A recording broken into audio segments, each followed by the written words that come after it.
Mata tu kan nak lolak pun tak apa, tapi tahan sikit. Cerita korban ni dalam kitab Fiqh Al-Manhaj muka surat 535 jilid yang pertama. Kalau ada Fiqh Al-Manhaj di rumah boleh rujuk lah. Jadi pagi ni kita bincang-bincang pasal korban. Kenapa? Sebab tak lama lagi kita akan bersama dengan ibadah korban, iaitu pada 10 Zulhijjah bersamaan dengan 10 Julai. Jadi kita refresh balik cerita tentang ibadah kurban. InsyaAllah saya cuba habiskan sehingga pukul 7.20. Selepas tu 10 minit kalau ada soalan, ataupun 7 suku lah. Kalau ada soalan kita berbincang-bincang soalannya. Kalau saya boleh jawab, saya jawab. Kalau saya tak boleh jawab, Ustaz Tahir ada, boleh tolong jawabkan. Baik, korban tuan-tuan dan puan yang dirahmati Allah sekalian, perkataan dia qaf ra ba alif nun korban. Asal perkataan dia qaraba ataupun hampir, dekat. Untuk dieja dalam bahasa, dalam tulisan Ruminya, lebih tepat lagi dengan Qurban berbanding dengan Korban. Ada beza korban dengan kurban.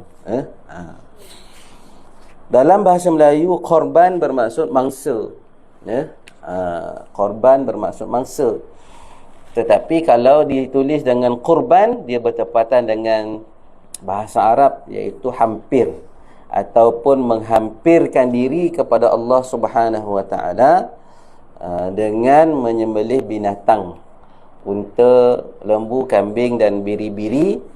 Tak lain tak bukan tujuan untuk mendekatkan diri kepada Allah Subhanahu wa taala.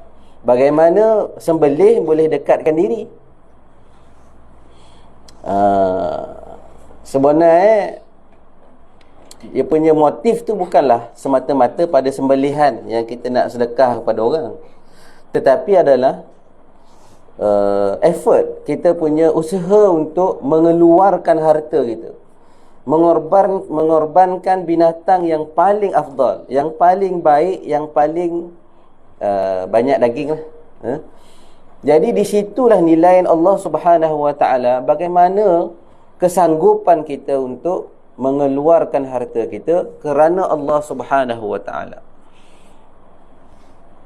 Dalam arti kata yang lain, satu proses tazkiyatun nufus, satu proses untuk membersihkan diri kita daripada sikap yang bakhil, kodokut. Jadi dengan pengorbanan ini bakal menghancurkan sifat-sifat tersebut. Nak dibandingkan dengan pengorbanan Nabi Allah Ibrahim dan Ismail, lagi jauh. Ismail itulah seorang anak. Ismail anak lelaki pula, bukan sekadar selalu ditinggalkan oleh Nabi Ibrahim, bahkan diperintahkan oleh Allah untuk disembelih. Jadi Nabi Ibrahim mendapat gelaran Khalilullah. Nabi Ibrahim Khalilullah. Apa yang dimaksudkan dengan Khalil? Khalilullah ini kekasih lah, tapi Khalil dalam bahasa Arab dengan lebih tepat bermaksud suci. Suci hati, kosong, bersih hati dia semata-mata kerana Allah Subhanahu wa taala. Bermaksud apa? Memang Allah Subhanahu wa taala uji Nabi Ibrahim ni sampaikan nak dibandingkan sayang dia dengan Allah sayang kepada makhluk yang paling dia sayang. Siapa yang lebih kamu sayang? Maka Nabi Ibrahim telah membuktikan dia lebih sayangkan Allah Subhanahu wa taala dari apa yang ada, segala apa yang ada di atas muka bumi ini, walaupun Allah tahu kita sangat sayangkan anak, tuan-tuan dan puan sekalian. Jadi ujian Allah Subhanahu wa taala diatasi oleh Nabi Ibrahim alaihissalam dengan anaknya Nabi Ismail, maka terbuktilah kecintaan Nabi Ibrahim tidak ada tolak bandingnya lagi kepada Allah Subhanahu wa taala. Maka Allah Subhanahu wa taala menggantikan Nabi Ismail dengan seekor kibas. Nah, ini hebatnya cerita pengorbanan yang agung. Jadi kita bukanlah disuruh sembelih anak. Na'udzubillah min dzalik. Tetapi disembelih binatang. Binatang pula binatang yang paling baik, yang kita cuba usaha sekadar mampu, semampu boleh, untuk kita buktikan pula kecintaan kita kepada Allah Subhanahu wa taala. Itulah dia punya manifestasi daripada cerita pengorbanan Nabi Allah Ibrahim dan juga Ismail. Dalil pensyariatan surah Al-Kautsar, fasalli li rabbika wanhar, sembahyanglah kerana Tuhanmu semata-mata dan sembelihlah kurban. Lepas kita sembahyang, pembuktian kita seterusnya, sembahyang ni hari-hari lah. Sembahyang ni pun perlukan pengorbanan. Kita korbankan rasa ngantuk, sedap tidur ni bukan satu perkara yang mudah. Pagi-pagi bangun, kemudian kita bersihkan diri, naik kereta, naik motor, kejutkan pula anak bini, masa lagi kan nak pergi kerja lagi. Jadi itu juga pengorbanan kita hari-hari yang kecil. Tetapi wanhar, sembelihan ini pada setahun sekali. Ada orang kata saya tak mampu lah, mahal 800, 900, mana saya nak mampu, kan? Kalau tak mampu, baiklah korban kemboja dengan saya. Apalah. Sebenarnya tidak ada perkataan ataupun tak sesuai kita mengatakan perkataan tak mampu. Sedangkan pengorbanan ini bukannya kita buat setiap hari, setahun sekali. Sebab itu apa yang dinilai, usaha yang dinilai ni, ada orang daripada awal tahun lagi dia dah mengumpul lah. Dia kumpul sikit. Sebagaimana seorang nenek tua yang mengutip sampah di Indonesia, satu video saya tengok. Kerja dia kutip sampah. Tapi setiap tahun dia tidak terlepas untuk join ibadah kurban. Samalah kita pun lebih kurang harga macam tu lah. Kalau dinilaikan 800 sekarang ni kan. Tapi dia tak adalah seminggu je nak masuk baru dia cari duit. Dia cari duit daripada awal tahun lagi. Jadi nilaian di situ sangat hebat. Jadi kita, tuan-tuan dan puan rahimakumullah, bila cerita tentang ibadah korban, ada orang merasakan itu sunat ya. Tapi sebenarnya sunat muakkadah. Sunat yang dituntut di setiap bahu individu mukmin yang mukallaf, yang mampu untuk korban. Jadi kita tengoklah dia sebagai ibadah sunat muakkad. Sebenarnya yang sunat yang dituntut walaupun tak wajib pun. Baik, bila kata sunat muakkad, dia dituntut kepada orang muslim yang mukallaf. Jadi apa sahaja usaha tuan-tuan dan puan untuk menyertai ataupun melakukan ibadah kurban, sangatlah besar nilaiannya di sisi Allah Subhanahu wa taala. Tak kisahlah tuan-tuan dan puan kurban di mana pun. Cuma dari sudut afdaliyah, mana tempat yang lebih afdal sudah tentulah di tempat kita tinggallah. Kalau kita duduk dekat Sembang Selatan ni, tak balik Bayai, korban dekat sini lah. Kalau balik Bayai, korban dekat Bayai lah. Contoh. Kalau di Negeri Sembilan ni, korbannya di Negeri Sembilan lah afdal. Kalau nak compare, ada orang compare Kemboja Ustaz, orang korban ke India, korban ke Rohingya. Memanglah dari sudut afdal, korban adalah di mana kita berpijak. Kalau kita sedang melakukan ibadah haji, maka korban kita afdalnya di bumi Makkah. Tetapi adakah korban di tempat lain tu tidak sah? Itu salah lah kalau kata tak sah. Korban di tempat lain pun sah juga, atau cuma di sudut mana yang lebih afdal. Baik, ialah ada orang terpulang kepada tuan-tuan dan puan sekalian. Ada orang tak sempat nak berkorban di tempat dia. Korban pun dah tutup. Kalau waktu sekarang ni susah dah nak cari lembu. Lembu yang ada 6,000, 7,000. Kalau di Sembilan ni lah. Kalau di kampung saya, kita orang kumpul adik-beradik, dapatlah seekor lembu itu pun harga 6,800. Sebab dah lambat. Orang lain semua dah cop dah. lembu-lembu yang lembu-lembu yang murah lah. Baik, kita tengok semula hukum korban ini walaupun dia sunat muakkad, dia boleh jadi wajib. Dan berhati-hati kepada siapa yang korbannya wajib. Dia ada implikasi bila korbannya menjadi wajib. Untuk orang biasa sunat muakkad, tapi ada sekumpulan manusia dia jadi wajib apabila berlaku dua keadaan. Jadi hati-hati ya. Yang pertama, sudah tentulah kalau dia bernazar. Dia bernazar pada tahun ini dia nak berkorban. Selagi dia tidak melunaskan nazar dia, maka terpundaklah atas bahu dia sampai dia meninggal dunia tuntutan wajib berkorban. Kalau dia meninggal masih lagi tak tuntas, tak lunas dia punya korban, maka waris wajib menyelesaikan ibadah korban bagi pihak si mati. Itu dia punya implikasi dia. Umpamanya dia berkata, ini adalah korbanku, ataupun akan ku korbankan binatang ini. Apabila dia berkata, aku berazam, aku berniat, aku bernazar, mewajibkan ke atas diriku berkorban pada tahun ini kerana Allah, maka wajiblah dia melaksanakan. Bila dia bernazar ataupun ada walaupun dia tak sebut perkataan nazar, tapi dia telah berazam untuk berkorban. Sebab tu kalau siapa yang berazam ataupun bernazar, eloklah dia beritahu dia punya niat itu kepada kerabat dia lah, suami, isteri, anak-anak dia. Ayah bernazar, berniat. Ada orang kata, orang kita ni selalu tak nyebut nazar, dia kata berniat. Tapi dia punya kita boleh kata dia punya nawaitu dia tu memang untuk berkorban lah. Walaupun kadang-kadang dia cendekia, saya tak nazar pun, saya korban niat dia itu. Tapi sebenarnya boleh dianggap sebagai nazar.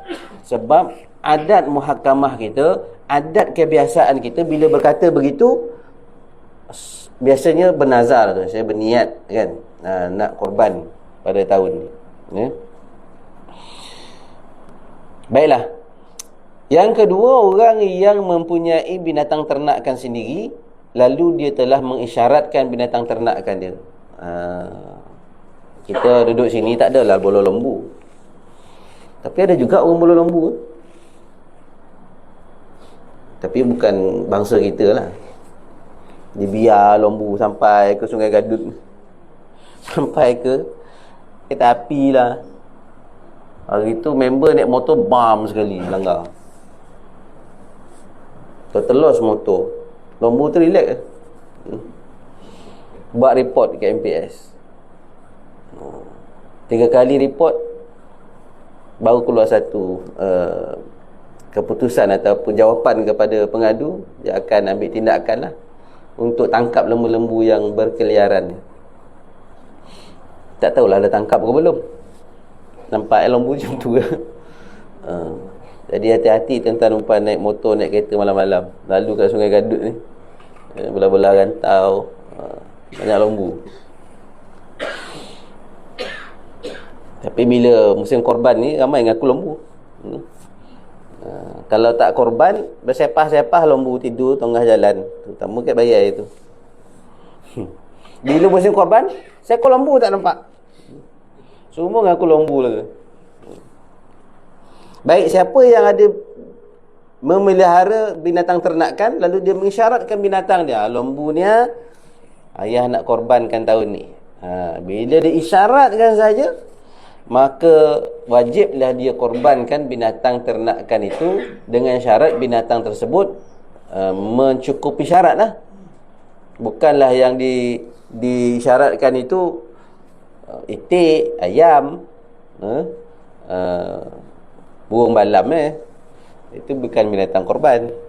Dia mensyaratkan itu binatang yang mencukupi syarat-syarat korban. Jadi dua orang ini bila dia sebut, maka wajibkanlah ke atasnya korban. Bila wajib korban, dia tak boleh ambil 1/3 daripada daging korban dia. Yang kita nak sedekahkan ni daging korban kan. Organ dalaman, kulit, tulang, kepala, ekor, kaki ni tak termasuk dalam daging. Kalau ikutkan dia boleh ambil lah. Tapi untuk kita panggil sebagai ihtiyat, jalan selamatnya, orang yang ke atasnya hukum wajib, dia tak boleh ambil langsung mana-mana bahagian, terutama daging daripada korban dia. Sebab orang yang masuk korban boleh ambil 1/3. Bagi yang sunat muakkad, boleh ambil 1/3. 1/3 lagi disedekahkan kepada saudara mara, kaum kerabat yang berada ataupun yang bukan miskin. 1/3 disedekahkan kepada fakir miskin, orang susah. Jadi orang yang kaya ni maksudnya bukanlah dia mesti jutawan. Maknanya yang cukup dia punya keperluan dia semasa hari raya, dia bukan kategori asnaf, dia tak boleh jual daging tu. Tapi saya tak makan, Ustaz, saya gaut. Hadiahlah kepada orang lain, sedekahlah kepada orang lain. Jual tak boleh, sebab dia orang yang berkemampuan. Wa imma orang yang asnaf, fakir ataupun miskin, dia bila dapat daging dia boleh jual, sebab dia orang susah. Semua orang bagi dia daging, dekat 20 kilo dapat daging, maka dia jual lah sikit kat kedai mamak, sebab dia ada keperluan lain yang nak diboli. Contoh itu implikasi. Jadi orang-orang yang dituntut berkorban, yang pertama orang Islam. Bukan Islam tak dituntut pun.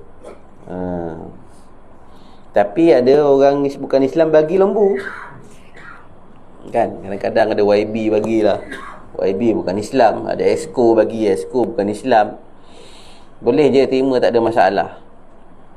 Kita masukkan nama orang Islam dalam 7 bahagian itu, maka lembu tersebut adalah korban untuk 7 orang ni. Walaupun lembu tu dapat percuma, dapat percuma ke dapat boli ke, itu cerita lain. Tapi bila kita dapat, maka kita boleh masukkan peserta-peserta. Tapi kalau dia kata, YB tu kata saya nak masukkan nama saya nak berkorban tahun ni, tak boleh. Sebab syarat dia adalah Islam.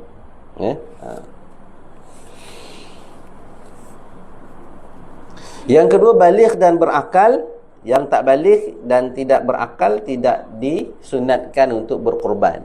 Ada orang dia baligh tapi tak berakal, ada orang dia berakal tapi belum baligh. Jadi kedua-dua ni tidak lengkap syarat. Dia mesti baligh dan berakal. Yang keempat, berkemampuan. Bermaksud mampu sini ada harta yang mencukupi untuk dia dan tanggungan dia sempena hari raya. Ketiga-tiga hari raya tu dan hari tasyrik ni, dia ada cukup keperluan dia, maka dia disunatkan untuk mengeluarkan sejumlah harta ataupun ternakan dia untuk melakukan ibadah kurban. Baik, kita dah beli lembu dah, surau pun dah collect duit. So sekarang ni kita nak beli lembu dekat mana? Katalah beli lembu, ada yang beli lembu dekat orang bukan Islam, ada yang beli lembu dekat orang Islam. Ini taklah menjadi isu, tapi dari sudut saya kata afdaliyahnya, lebih afdal belilah pada orang Islam, sebab kita membantu ekonomi Islam. Wa imma orang yang bukan Islam, dia tak makan lembu. Ada orang yang bukan Islam tak makan lembu, tapi jual boleh pula. Kan? Ni lembu ni sembah lah, lembu ni suci lah, apalah. Tuhan lah. Tapi bila jual boleh. Tu pelik. Setengah manusia ni bila tidak ada panduan hidayah, dia jadi pelik. Tak payahlah kita cerita lebih-lebih. Tapi saya nak beritahu bahawasanya lembu yang kita nak beli, binatang korban yang kita nak beli, mestilah cukup syarat. Dari sudut afdalnya, unta lah. Yang pertama sekali, binatang yang paling afdal, unta. Mana pula nak say unta kat Semar Selatan ni? Burung unta ada dekat Jalan Jolobu. Burung unta, dia bukanlah unta. Burung tu pun confused. Dia burung ke unta? Burung pun bukan, unta pun bukan. Kalau burung boleh terbang. Jadi tak boleh, walaupun daging dia banyak. Tapi kita tak mampu beli unta. Binatang yang kedua afdal adalah lembu. Tapi saya nak korban kobau, Ustaz, dia kata. Sebab saya nampak kat Sungai Gadut ni ada orang bolong kobau. Pula nak kobau, nak rasa daging kobau. Nanti tanduk boleh simpan kek serambi rumah. Cangap macam mana. Boleh tak kobau? Boleh. Dikiaskan kepada lembu, dengan syarat kerbau tersebut kerbau yang diternak kerbau jinak, bukan kerbau liar dalam hutan yang kono poilak nyuluh bagai, poilak nembak. Tak, kerbau liar tak termasuk dalam binatang ibadah korban. Lembu pun tak ada. Jatuhlah kepada kambing dan juga biri-biri. Cuma kambing ni satu ekor satu bahagian. Kalau lembu dan juga unta, bolehlah satu ekor unta kongsi 7 bahagian. Satu ekor lembu boleh kongsi 7 bahagian. Kambing tak boleh kongsi. Kita kongsilah 7 orang boleh kambing. Dah lebih ciput ya? Tak. Memang satu ekor kambing satu bahagian. Jadi untunglah orang yang ada lembu nanti boleh tunggang lembu dia tu. Saya kambing macam mana tunggang kambing? Tak ada pun asar ataupun hadis binatang korban ini yang kita akan tunggang, tak ada. Saya pun tak tahu mana datang cerita kita menunggang binatang korban kita.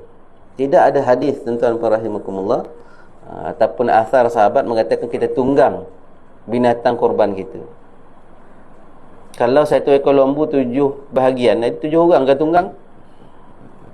Tak ada. Jadi semata-mata kita keluarkan harta ini untuk korban, menghampirkan diri kepada Allah Subhanahu Wa Taala, sedekah daging pada orang ramai. Tak ada cerita kita tunggang. Tak tahulah kalau tuan-tuan ada jumpa hadis ataupun asar, boleh bagi tahu saya lah. PM saya ni Ustaz, dia punya hujah dia. Tak ada masalah. Ambil nombor telefon saya 011 1027 4656. Kalau ada, jumpalah. Ataupun nak join ibadah korban, itulah nombor telefon saya. Ibadah korban Kemboja 400 saja satu bahagian. Sompek lagi tu. Baik. Tuan-tuan yang dirahmati Allah sekalian. Okey, kita dah ada lembu, dah ada kambing, dah boleh. Boleh kat Sungai Gadut lah, boleh kat Bayai lah. Kat Bayai murah. Tapi saya pun tak sompek beli kat Bayai sebab dah habis. Paling mahal pun kat Bayai 5,000, 5,400. Lembu gemuk-gemuk. Tapi saya beli lembu baru ni untuk family dekat Johor. Tapi tak dapat lah harga yang macam tu dah. Mesti syarat binatang korban kita lengkap. Cukup syarat. Terutama orang lelaki lah pergi beli lembu kan. Boleh awal. Sebulan lepas raya tu dah boleh. Lepas tu lembu dah diambil tak bagi makan. Masa beli gemuk. Tiba sampai nak ke korban, dah kurih pula. Jadi beli awal sangat pun masalah juga. Jadi booking awal tak apa. Kalau booking awal, biar kita betul-betul jelas dengan tuan punya lembu. Lepas saya booking ni, lepas saya beli ni, siapa nak bagi makan. Kadang-kadang kita beli tu, dia dah siap sekali dengan harga bagi makan dengan jaga lembu tu sampai nak raya. Dia dah termasuk sekali pula, include. Jadi kena hati-hati je, kena bincang betul-betul lah. Kalau 5,000 ni, 6,000 ni, daripada hari saya beli ni sampai nanti nak raya, siapa yang bagi makan? Kita orang bagi makan, dia kata harga ni dah termasuk harga makan yang kita bagi. Ada orang dia beli awal-awal, letak dekat surau, letak kat masjid, tak ada orang jaga. Macam-macam yang berlaku pada lembu tu lah. Tali letak panjang pula, ikat dekat pokok kelapa. Lembu tu tawaf pokok kelapa tu. Esok pagi dah terbungkang. Dah tertambik pula dia punya leher dia, tercekik pula. Jadi orang dah masuk bahagian dah bayar 900, 800, tengok besok pagi nak sembelih lembu dah mati. Duit dah bagi kepada empunya lembu. Nak minta balik dah pek tu. Jadi mesti ada doman, mesti ada jaminan bila kita beli lembu. Lembu ni bila masa boleh gomok, saya nak sampai ke raya nanti macam ni lah keadaan dia, ataupun lebih gomok lagi. Jangan nanti dah sebulan tengok lah sampai dah nampak tulang angka. Jadi yang pertama sekali mestilah cukup umur lah. Umur lembu dan juga kambing masuk tahun yang ketiga. Masuk saja tahun yang ketiga dah boleh sembelih. Wa imma unta masuk tahun yang keenam. Ini bermaksud lembu dan juga kambing. Walaupun belum sampai birthday dia. Patutnya birthday dia bulan 12 tahun 2002. 18 hari bulan 12 nanti. Sempena birthday saya. Ingat tarikh tu. So bagi dia. Barulah masuk tahun yang ketiga. Tapi ni bulan 7. Belum masuk lagi, belum cukup umur lagi. Kalau dia kata birthday dia belum lagi. No. Asalkan dia masuk saja tahun 2002, dah masuk saya tahun yang ketiga, walaupun belum sampai birthday dia, hari birthday dia, boleh dah dikorbankan. Ataupun bagi biri-biri telah tanggal gigi hadapannya walaupun umurnya belum cukup setahun. Untuk biri-biri dia special sikit. Masuk tahun yang kedua, ataupun dah bertukar gigi hadapan dia. Tengoklah gigi dia. Jangan tengok gigi atas. Memang tak jumpa lah. Mana gigi atas kambing ni? Gigi bawah je ada. Jangan ingat kambing tu ada gigi macam dia. Tak ada dah gigi bawah. Ya lembu pun gigi bawah je. Gigi hadapan dia. Jadi tengok dah bertukar gigi dia. Ambil dah gigi lama tu, pasang dekat kita. Sebab kita pun dah tak gigi nampak baik. Yang pertama, dia punya umur lah. Tak tahulah berapa umur ni Ustaz. Tanya kambing tu, how are you? How old are you? Jadi kita kena tahulah. Dah bertukar ataupun tidak gigi kambing tu. Sebab tu kena tengok, kena bawa orang yang tahu. Dia boleh tengok, tahu lembu ni berapa umur dah. Kambing ni berapa umur dia. Ataupun belilah pada tuan lembu yang jujur. Dia jujur untuk beli lembu dia. Yang kedua, tidak cacat. Cacat ni apa-apa saja kecacatan yang boleh menyebabkan kurang dagingnya, maka tidak sahlah kurban ibadah lembu, binatang korban yang sangat kurus, sangat tempang, buta sebelah mata, berpenyakit, putus sebahagian telinga. Buta sebelah mata pun walaupun daging dia banyak, tak sah. Tapi bukan buta huruf lah ataupun buta warna. Dia buta sungguh. Sebelah pun tak boleh, dua-dua belah lagi tak boleh. Ataupun dikiaskan kepada apa-apa kecacatan yang menyebabkan dia kurus. Dia monong je. Dia seret-beret. Rupanya dah makan sabun fab, makan plastik, makan tali, makan sabut, makan burus sabut. Bila belah perut macam-macam dalam perut ada. Jadi kurus, tak boleh buat kurban. Setiap perkara yang menyebabkan kurus dikiaskan kepada keempat-empat kecacatan tadi. Ini bermaksud kalau sebelah telinga pun tak ada, tak sah dia punya kurban. Bahkan putus sebahagian telinga ada, putus sebelah pun tidak sah menjadi. Maksudnya kita nak kurban ni binatang yang betul-betul baik semata-mata kerana Allah. Apatah lagi dia tempang. Ni masalah ni, bila kita turunkan lembu daripada lori tu, kasar, jatuh lembu tu, patah kaki dia. Kalau patah kaki, dah tak sah jadi binatang korban. Tapi kalau tempang sikit tu, dia alah turun dia tempang jadi sikit tak apa. Tapi kalau nampak sangat tempang dia, bengkak dah kaki dia, dia tak boleh nak pijak dah. Pijak pun macam orang kena sakit gaut dah. Tak boleh, tak sah jadi binatang korban. Sebab tu kalau ikat lembu ni, jangan tali panjang sangat. Ada kes masuk lembu dalam longkang besar. Seorang, dua orang tarik kepala, tiga orang tarik ekor nak naikkan. Tarik ekor, putus ekor dia. Boleh jadi tak sah. Saya taklah kata tak sah, boleh jadi tak sah. Dia tak putus, dia terkelenset. Terkelenset tak? Kulit ekor tu cabut, terkonteng-konteng ekor dengan tulang tu depan mata saya. Ya Allah. Nak ada kan ekor lembu ujung kita ada bulu kan. Separuh daripada kulit dia tu dengan bulu-bulu tu dah tercabut. Dah tiga orang tarik. Bukan boleh, sepatutnya tidak macam tu. Masukkan tali bawah perut dia, angkat. Dia ni tarik je. Jadi saya tak beranilah kata pada orang tu tak sah. Kesian pada orang ni. Kita senyap lah. Tapi pada pandangan peribadi saya, boleh jadi tak sah. Apa implikasi kalau tak sah? Boleh makan tak? Boleh je makan. Ini tak sah, tak boleh makan ni. Jangan macam tu. Dia tak sah sebagai binatang korban. Dia hanya jadi sembelihan biasa saja. Apa-apa binatang tadi, dia kurus, dia buta, tak ada telinga, dia patah, sembelih juga.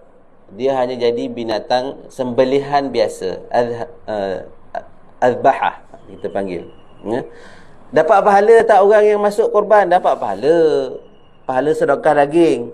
Tapi tuntutan sunat muakkad yang terpundak atas bahu dia tak selesai. Dia masih lagi ada di bahu dia sunat muakkad. Walaupun dah habis binatang korban, dia tak adalah dapat tak sempurna ataupun tidak sah dia punya untuk mendapatkan pahala sunat muakkad itu, tidak selesai lah. Masih ada di bahu dia sunat muakkad. Jadi perkara ni kadang-kadang jadi konflik antara pihak pengurusan dengan peserta yang masuk ibadah korban. Jadi insya-Allah biasa tak ada masalah lah. Kena hati-hatilah bila kita dapat lembu, turunkan lembu sampailah nak masuk menyembelih dan nak mengagihkan. Jadi itulah dua syarat binatang korban. Mesti cukup umur, mesti dia sihat, tak kena COVID. Bukanlah yang tu, mestilah dia banyak daging. Baik. Ada soalan setakat ni berkenaan tentang binatang korban kita. Kita dah nampak dah gambaran. Korban ni kita bagus, orang Melayu ni. Kita buat, ada yang buat dekat masjid, surau, ada yang buat kat taman, ada yang buat ikut lorong, ada yang buat ikut family dia. Kalau di Arab, semua serah kepada pusat sembelihan. Kita tak nampak budaya korban tu macam kita lah gotong royong dekat kampung, kat taman, tak ada. Dia lain budaya dia. Macam juga budaya balik kampung raya, dia tak ada budaya balik kampung orang Arab ni. Dia pergi raya, pergi taman, pergi zoo, makan dekat zoo. Apa barang pergi zoo. Kita sibuk balik kampung. Sebab tu kadang-kadang bila keluar statistik Malaysia kemalangan banyak, antara jalan paling tak selamat, kemalangan antara yang tertinggi. Yalah, yang memanglah tak nafikan kadang-kadang cerita jalan kita ni tak berapa nak selamat, tapi budaya masyarakat kita nak compare dengan orang lain. Kalau kita pergi tempat orang lain, tak ada sibuk nak balik kampung pun. Ini satu Ahad pun sibuk balik kampung, panjang je jalan ke Pilah tu kan. Memang tak boleh. Kalau duduk Pilah mesti nak balik kampung. Oh sah tu. Jadi Itu antara faktor juga. Baik, waktu ibadah korban adalah selepas terbit matahari pada hari raya korban. Sekadar tempoh masa 2 rakaat solat sunat hari raya dan 2 khutbah. Jadi paling afdalnya selepas kita berkhutbah lah. Walaupun dah masuk subuh macam ni, dah boleh dah kita korban. Tapi yang terbaik sekali selepas kita solat dan juga dengar khutbah raya. Sampai bila? Sampai terbenamnya matahari pada hari tasyrik yang terakhir, yakni pada 13 Zulhijjah. 10, 11, 12, 13 Zulhijjah. 13 Julai. Kebetulan sama pada tahun ni, insya-Allah. 10 Julai dengan 10 Zulhijjah, bukan? Terbenam saja 13 Zulhijjah, masuk saja maghrib, tidak ada lagi miqat zamani. Kita panggil sebagai miqat zamani. Ada miqat makani, sempadan tempat, sempadan masa. Sempadan tempat biasanya umrah lah. Masuk keluar saja miqat, sampai saja miqat, kita dah berniat ihram umpamanya. Itu miqat makani, ya. Lam-lam, Zulaifah,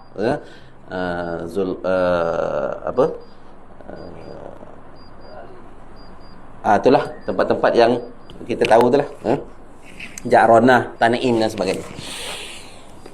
Wa imam miqat zamani, sempadan masa untuk ibadah korban ini daripada terbit matahari 10 Zulhijjah sampai terbenam matahari nak masuk waktu maghrib pada 13 Zulhijjah. Siapa yang korban sebelum masa itu ataupun selepas masa itu, adakah korbannya sah? Sembelihannya sah, tapi korbannya tidak sah. Dia tidak dianggap sebagai korban. Dia sembelih malam raya. Sembelih awal lah, esok lagi sibuk-sibuk nak pergi sembahyang raya lagi, dia sembelih malam tu. Tidak dianggap ibadah korban. Ataupun kita sembelih nantilah, tak sompek lah ni, banyak mana 14 Zulhijjah kita sembelih, pun tidak dianggap sebagai ibadah korban, sembelihan biasa sahaja.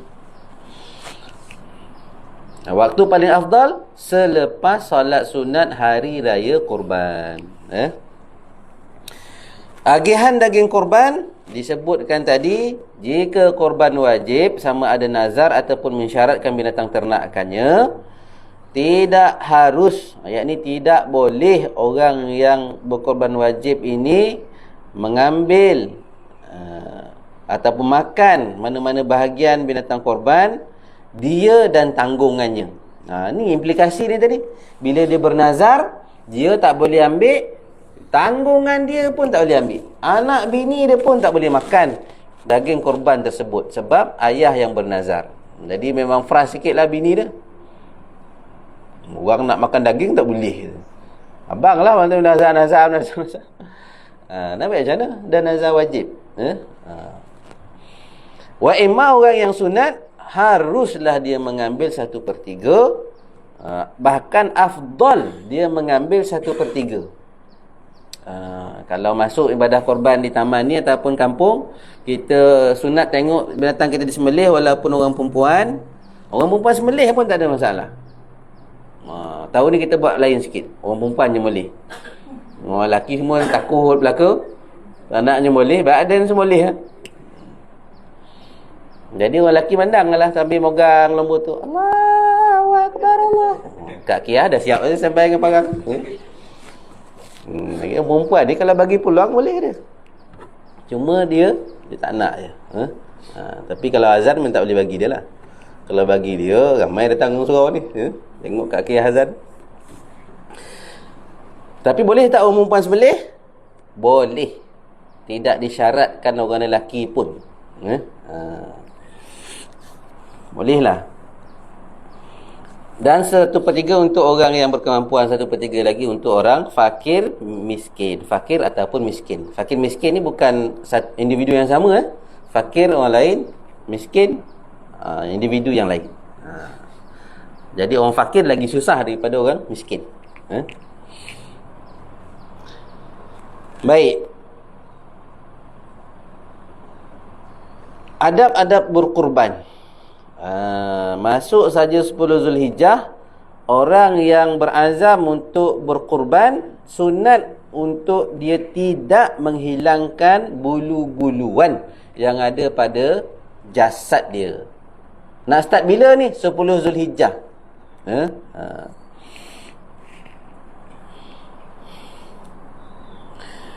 Sehingga dilakukan penyembelihan itu. Jadi kena faham, bukannya start daripada 1 Zulhijjah.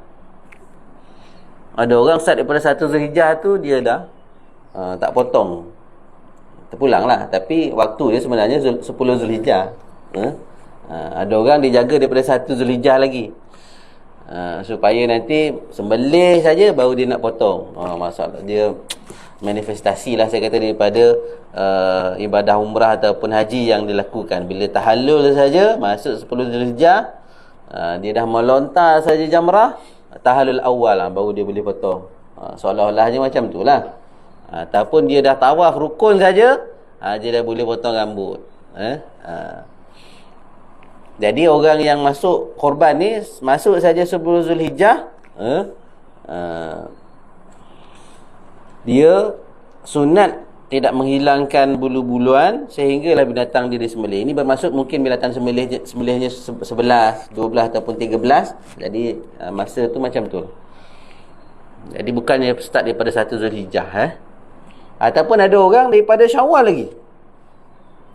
Dia dah boli dah lembu. Dia start dibiarkannya. Dah ramuh dia. Kalau ramuh janggut, misalnya boleh 3 lagi. Bulu ketiak dia. Contohlah. Ada bulu-buluan yang lain tu. Apalah tak buang ni bang? Binatang belum semolih lagi. Lambat lagi 2 bulan lagi. Tak, dia kata. Ini baiknya. Tak, 10 Zulhijjah. Itu pun sunat ataupun adab saja. Kalau kita potong, tak ada masalah. Kalau kita gunting rambut, walaupun kita masuk korban, tak ada masalah pun. Bukannya wajib. Adab saja. Itu yang pertama. Disunatkan kita tidak menghilangkan sehingga binatang kita disembelih. Kalaulah 10 masuk 10 Zulhijjah tu maksudnya 9 Zulhijjah, masa kita puasa Arafah, maghrib tu saja kita buka puasa dah masuk 10 Zulhijjah. Jadi kita pun dah start mengekalkan bulu-buluan. Kalau besok pagi binatang kita disembelih, itulah masanya. Taklah banyak sangat masanya daripada maghrib sampailah ke waktu duha esok. Disunatkan kita membiarkan. Sembelih saja baru kita potong kuku. Tapi siapa yang 11, 12, 13, masa je agak panjang lah untuk dia membiarkan kuku dan juga bulu-buluan yang ada pada diri dia, untuk dia merasai sedikit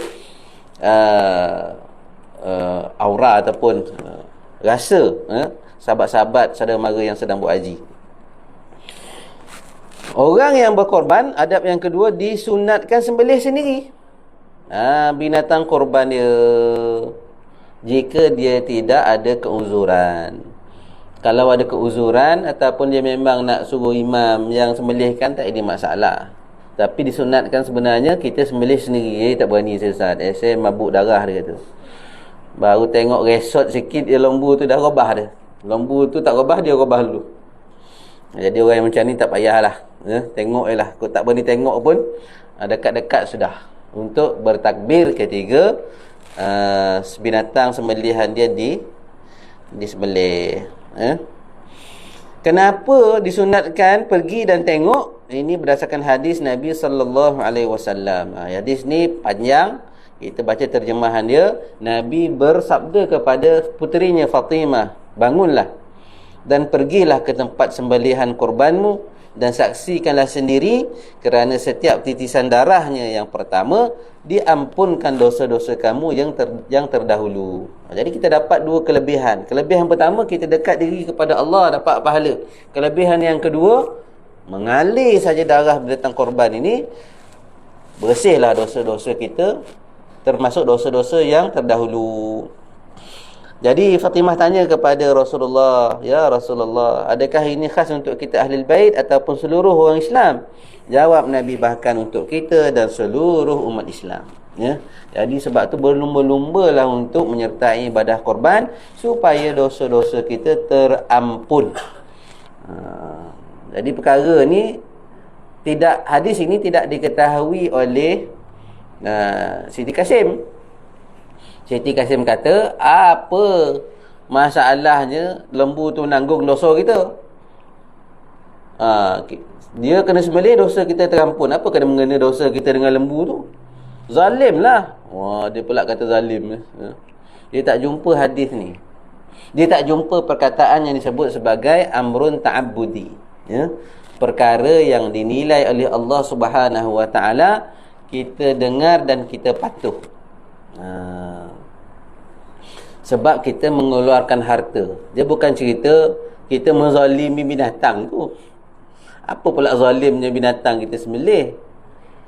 Dah dia makan burger, lagi banyak McD sembelih lembu kat luar sini. Bahkan ada sembelihan yang lebih zalim, dengan dikarenkan, diketuk kepala lembu, dimasukkan lembu dalam mesin kisar tu hidup-hidup, dengan tahi, dengan apa, bergulumang tadi. Tak ada sembelih-sembelih pun, ya, na'udzubillah min dzalik. Jadi dahlah pengusaha-pengusaha makanan-makanan seperti ini, dia sembelih dalam keadaan yang bukan McD lah, maksudnya ada orang yang sembelih tak ikut syar'i, tapi bahkan untuk tujuan berorientasikan keuntungan diri dia. Tapi kita umat Islam sembelih elok-elok dengan syaratnya pisau mesti tajam, bukan orientasi keuntungan, untuk bantu orang miskin dapat rasa daging, supaya mereka ada makanan, untuk kita menghancurkan sifat-sifat mazmumah, bakhil, kedekut yang ada dalam diri kita. Bahkan itu tujuan kita.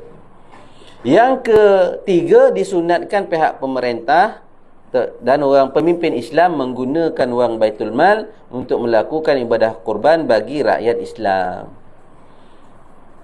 Tapi setakat ni kita tak merasa lagi lah daging daripada Baitul Mal, sebab kita semua mampu. Yang merasa daging ibadah kurban Baitul Mal ni mana? Ke surau ni pernah terima lembu daripada Baitul Mal? Belum pernah. Sebab semua lembu-lembu daripada Baitul Mal dihantar ke kampung-kampung orang asli, untuk orang Islam, orang asli, supaya mereka juga turut dapat melakukan ibadah korban. Banyak jugalah. Saya ingat satu kampung ada dalam 3 ke 5 ekor. Kita ada 68 kampung orang asli di seluruh Negeri Sembilan. Jadi tuan-tuan nak kira lah. Kalau 3 kali 6 pun dah berapa?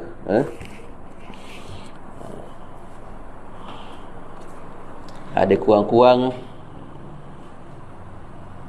kalau ikutkan dalam 50 ke 60 ekor tu ada. Sebab tak semua 68 kampung tu kampung Islam. Hanya, tak silap saya, 28 ataupun 27 kampung saja yang ada orang Islam. Daripada jumlah tu pula, hanya satu kampung saja yang 99% lah penduduknya beragama Islam, orang asli. Selebihnya ada yang 50-50, ada yang 60-40, dan kebanyakan kampung orang asli, orang bukan Islam lebih ramai daripada Islam. Jumlah orang Islam kurang lebih 10,000 orang di kalangan orang asli di Negeri Sembilan ni. Purata yang masuk Islam di kalangan mereka 90 ke 100 orang lah setahun. Ramai juga. Baik, jadi tuan-tuan dan puan yang dirahmati Allah sekalian, berdasarkan hadis Nabi sallallahu alaihi wasallam, anna Nabi sallallahu alaihi wasallam dhahha bi kabshin wa qala inda dhabhihi bismillah Allahumma taqabbal min Muhammad wa ali Muhammad wa ummatin Muhammad. Nabi bila nak sembelih binatang korban dia, Nabi baca bismillah, ya Allah terimalah korban daripada Muhammad, keluarga Muhammad dan umat Muhammad. Baginda melakukan sembelihan itu di kawasan lapang tempat orang ramai berkumpul, dirikan solat sunat hari raya. Sembelihan itu dilakukan oleh baginda sendiri. Jadi Nabi solat sunat hari raya Aidil Adha di kawasan yang lapang. Selesai saja solat khutbah, terus sembelih binatang kurban. An Ibnu Umar radhiyallahu anhu qala kana Rasulullah sallallahu alaihi wasallam yadhbahu wa yanharu bil musalla. Daripada Ibnu Umar katanya Nabi SAW telah menyembelih binatang kurban di kawasan lapang tempat baginda bersolat.